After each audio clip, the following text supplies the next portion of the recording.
नमस्ते दोस्तों, आज हम सातवां जो काव्य है सूरदास के पद, उनके कवि हैं सूरदास। और उनका जो थोड़ा सा परिचय दूं तो सूरदास का जन्म सन 1478 और निधन 1573 में हुआ है। और महाकवि सूरदास का जन्म कुछ लोगों के मतानुसार दिल्ली के पास सिंही नामक गांव में हुआ था। कई लोगों का मानना है कि इनका जन्म मथुरा के आसपास रुकना या रेणुका क्षेत्र में हुआ था। इनका जन्मांध होना भी विवाद पद माना गया है। और वल्लभाचार्य इनके गुरु थे। इनके प्रेरणा से ही वे श्रीनाथ जी की मंदिर से कृष्ण की लीला से संबंधित पदों की रचना करते थे। ये कृष्ण के अनन्य भक्त थे और वात्सल्य एवं श्रृंगार रस के वर्णन में इस काव्य में अद्वितीय हैं। प्रस्तुत पद में सूरदास की अनन्य भक्ति भावना का परिचय मिलता है। उनका मन सिवाय कृष्ण के कहीं और सुख नहीं पाता। जिन आंखों में कमल के समान जो नयन वाले जी जो श्री कृष्ण का दर्शन कर लिया हो, वे और देव की आराधना कैसे कर सकते हैं, उनकी बात यहाँ पर इस पदों में बताया गया है। आराध्य देव का गुणगान सुर ने किया गया है इस पदों में। दूसरे पद में भी कृष्ण के मनमोहक वर्णन किया गया है। बाल कृष्ण की चेष्टाओं के माध्यम से बालक कृष्ण का मनोरम्य जो वर्णन यहाँ पे बताया गया है। और दोस्तों, मैं काव्य के जो पहला पद है उनकी मैं चर्चा करने वाला हूं। मेरो मन अनंत, अनंत यानी दूसरे स्थान पर मेरो मन अनंत कहाँ सुख पावे।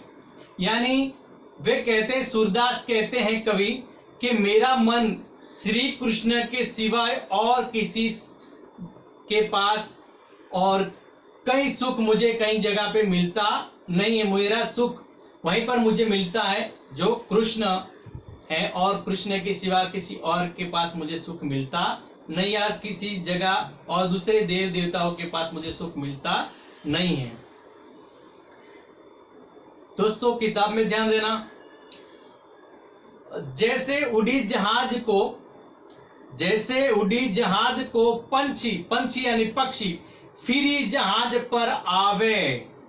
यानी जैसे जहाज का पंछी जहाज से उड़कर पुनः यानी वापस जहाज पर ही आता है, वैसे ही मेरा मन कृष्ण की भक्ति में गुणगान मैं उनकी करता हूं और किसी देवता पर मैं गुणगान करता नहीं। तो और कहीं पर मैं घूमकर किसी का भी देवदास का मैं कोई गुणगान करूं तो भी मेरा मन वहीं पर कृष्ण पर ही लगेगा।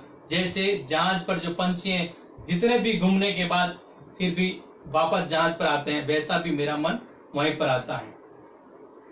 कमल नयन, कमल की जो आंखें हैं, नयन को छोड़ी यानी छोड़कर महात्म का है महानता, और देवी को ध्यावे का अर्थ है ध्यान करे या ध्यान दे। यानी कि कमल नयन श्री कृष्ण की महिमा छोड़कर वह अन्य किसी देवता का ध्यान कैसे कर सकता है। मेरा मन एक बार कृष्ण में लग गया है और किसी देवता पर मेरा ध्यान कभी लगता नहीं है। परम गंगा को छाड़ी प्यासो यानी प्यासा, दुर्मति यानी खराब बुद्धि वाला, दुर्मति यानी खराब बुद्धि वाला, कूप खनावे, यानी कि यदि कोई प्यासा व्यक्ति गंगा जल को छोड़कर और अपनी प्यास बुझाने के लिए कुएं के पास जाकर उनको खुदवाए और फिर पानी पिए, ये मूर्ख है। खुदवाए तो वो एक मूर्ख माना जाएगा, क्योंकि उनके पास से गंगा ही बहती है, पवित्र जल वहां से जल बहता रहता है, और उनको छोड़कर, गंगा का जल छोड़कर वो खुद कुआं खुदवाए दूसरे के पास, तो इंसान अच्छा नहीं, लेकिन वो मूर्ख में माने जाएंगे। जिही मधुकर, मधुकर यानी भौरा, जिही मधुकर अबुझ रस चाखियो, यानी चख लेता है, क्यों करिल, करिल, करिल यानी कंटीले झाड़ी जो है उसे करिल कहा गया है। फल भावे, यानी कि जिस भौरे ने कमल के रस का स्वाद चख लिया हो, उसे करीले का जो फल कैसे अच्छा लगेगा, और जिन्होंने स्वाद अच्छा चखा हो और किसी को कड़वा या कंटीले जो है ऐसे उनका रस चूस ले, फिर उनको भौरे को अच्छा नहीं लगता। वैसे भी मेरा भी मन ऐसा ही है और मेरी भक्ति एक पर है और मैं उन पर ही तत्पर रहता हूं। जिस तरह से भौरे की उपमा दी है, पंछी की उपमा दी गई है और गंगा जल की बात बताई गई है, ऐसे उदाहरण बताए हैं उन्होंने। सूरदास प्रभु कामधेनु तजी, छेरी, छेरी यानी बकरी, छेरी यानी बकरी।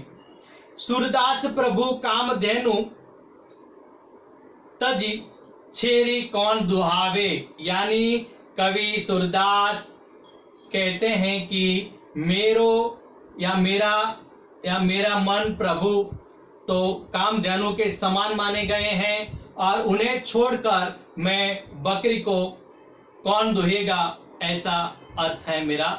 और जिस तरह से उन्होंने कहा कि मैं कामधेनु मेरे पास है और जैसे उनके समान कृष्ण के समान है, तो बकरी को मैं कैसे दुहाऊं, ये बात बताते हैं।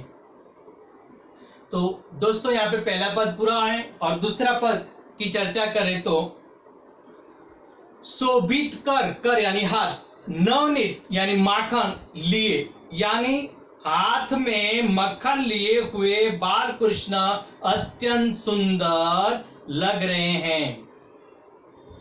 घुटरुनी यानी घुटन के चलन यानी चलना, रेणु तन मंडित मुख दही लेप किए, यानी कि वे घुटनों के बल पर चल रहे हैं, उनके शरीर पर धूल लगी हुई है। तन मंदिर यानी शरीर पर धूल लगी है और मुख में माखन लगा हुआ है, यानी कृष्ण के बचपन की बात बता रहे हैं कि इतने सुशोभित लग रहे हैं, अच्छे इतने सुंदर लग रहे हैं, उनके हाथ में मक्खन लिए हैं, उनके चेहरे पर मक्खन से लगा हुआ है और उनके शरीर पर मिट्टी लगी हुई है। और तीसरे पंक्ति में चारु, चारु यानी सुंदर, चारु यानी सुंदर, कपोल, लोल, लोचन, गोरोचन, लोचन, लोचन यानी आंख, गोरोचन तिलक दिए यानी कपाल पे तिलक लगाए। उन्होंने गाल सुंदर और नेत्र चंचल हैं, उनके माथे पर मोर गोरोचन का तिलक लगा हुआ है। लटलटिकनी मनु मत मधुप गण, मादक, मादक यानी नशा युक्त, मादक यानी नशक, मधु ही पिए, यानी उनके सिर के दोनों ओर मानो बालों के लट झूल रही हैं, वे मस्त मधु पीकर वो मस्त हुए भौरों के जो समान लग रहे हो, ऐसा महसूस हो रहे हैं। कठुला कंठ, वज्र के हारी नख, राजत रुचिर हीरे, यानी गले में पहनी हुई चांदी की चौकियों और बदनखा और वज्रहर बटु की माला जो उनके गले में हृदय पर सुशोभित लग रही है। कंठुल यानी गले पे, कठुला कंठ यानी गले के अंदर उसने माले लगाई हैं और माला जो लटक रही है हृदय के समय यानी पूरी और बहुत ही अच्छी लग रही है। और अंतिम पंक्ति में धन्य धन्य सूर्य एको पल की सुख का सत्कल्प जिए, यानी अंतिम पंक्ति में सूरदास कवि कहते हैं कि बाल कृष्ण की छवि, उनकी तस्वीर का जो सुख एक पल के लिए मुझे मिल गया है और मिल गए हैं तो जीवन मेरा धन्य हो गया है। और हो जाने के बाद, उनका धन्य महसूस हो जाने के बाद उनकी कल्पना नहीं की जा सकती और उनकी मैं कल्पना नहीं कर सकता हूं। और इसलिए ऐसी जो वर्णन करते हुए अपने आराध्य देव सूरदास कृष्ण की भक्ति अपने आराध्य देव कृष्ण की है, तो उन्होंने अपने जो आराध्य देव कृष्ण का मन उन पर लगा हुआ है तो दूसरे देवी देवता पर उनका मन लगता नहीं है। तो दोस्तों यहाँ पर ये जो पद है दोनों, पहला और दूसरा पद दोनों यहाँ पर समाप्त होते हैं। पहले पद में उनकी सुंदरता पर बताई गई है और पहले पद में उनकी सुंदरता बताई गई है, उनके बारे में बताया गया है उदाहरणों देकर, और दूसरे पद में जो बचपन का उनका बाल्य व्यवस्था की वर्णन किया गया है सूरदास ने। और मैं इस बातों को यहाँ पर समाप्त करता हूँ। थैंक यू, शुक्रिया।